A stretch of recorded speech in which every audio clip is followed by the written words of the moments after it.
Hello and welcome to Freedom Watch. I'm Judge Napolitano here, defending freedom, defending your natural rights, and defending your right to have a government that stays within the confines of the Constitution. When you hear people say that America has a two-party system, you might stop to remember that the two major political parties may be popular, but they are not your only options, or at least in a free and open democratic system, they shouldn't be your only options. However, a disturbing California law on the ballot for June 8th would create so-called top two primaries. Listen to this. Under this plan, voters can pick state legislature candidates from any party, not necessarily the one to which they belong, during the primary election, but only the most popular two candidates from the primary advance to the general election. So even if those two candidates are both Democrats or both Republicans, then the most popular candidates from the same party will be on the ballot. That means that in liberal districts, the general election may often be a contest between two Democrats, and in conservative districts, the general election may often pit two Republicans against each other. Our next guest has two reasons to dislike this plan. First, she is the founder of the Free and Equal Elections Foundation, which fights for greater ballot access and for third-party independent candidates. Second, she is herself a candidate from a minor party in California, the Libertarian Party, for Secretary of State. Interestingly, 2 years ago, she was a ballot access coordinator for Ralph Nader's independent campaign in California. Joining me now is Christina Tobin. Christina, welcome to Freedom Watch. Hi, thank you for having me. I guess this is really an only in California story where a proposal to amend the laws as crazy as this bypasses the legislature and gets on the ballot. Tell us what could happen. What could happen to the two-party system as we know it? What could happen to the rights of third parties even to get on the ballot if this thing becomes law?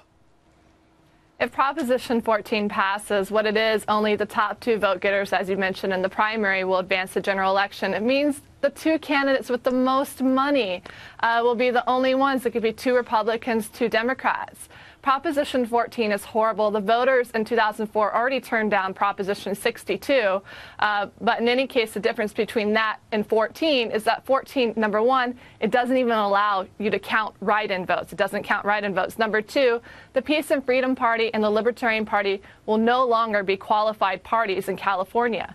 They won't exist anymore. And so in that case, it's very unfair. The proponents behind Prop 14 went out of their way to integrate these terrible restrictions on top of what they did in 2004.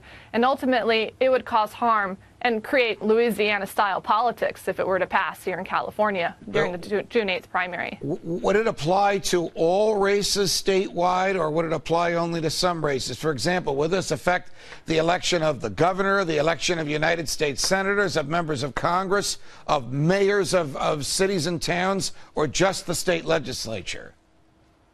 All of them, but it will not affect the presidential races. But in any case, if you have an individual like Ralph Nader run again, or Ron Paul, Ralph running the single-payer doctors movement, if this passes, it will put an end. Richard Wingert of Ballot Access News quotes it as the biggest threat to third parties and independents in the last 50 years.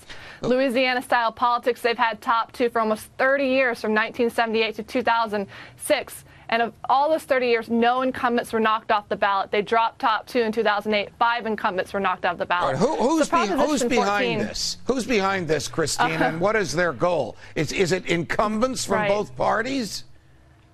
Well, there was this backroom budget deal last February. It's so dirty, bad politicians between Maldonado and Arnold Schwarzenegger, governor, lieutenant governor. Fancy that. But in any case, a backroom budget deal, no legislative hearings, and in order to pass the budget, Arnold agreed. Okay, Maldonado, we'll put Prop 14 on the ballot. And essentially, it'll help Maldonado get reelected if it passes. Selfish, greedy politicians. The last time the Supreme Court of the United States looked at a state trying to tinker with ballot access was 1997. And at the time, the court said, you know what? The states can pretty much decide for themselves. The word party is not mentioned in the Constitution, but we do expect that there will be two parties on the ballot, or at least two parties on the ballot, because that's been the history and the tradition and the culture and the value of American politics. I don't think this thing will be approved by a federal court if it passes. In other words, I don't think it'll get anywhere. It's so one-sided. It so favors the group that's in. It so disfavors people that want to bring new ideas and fresh approaches to government. And the money behind it, the proponents that are paying $500,000, millions, Arnold Schwarzenegger's Dream Team funds, who knows where that money is coming from. The California Health Association says it will result in more moderate candidates and anti-single-payer legislatures. So, I mean, the intent behind this is anything but pure.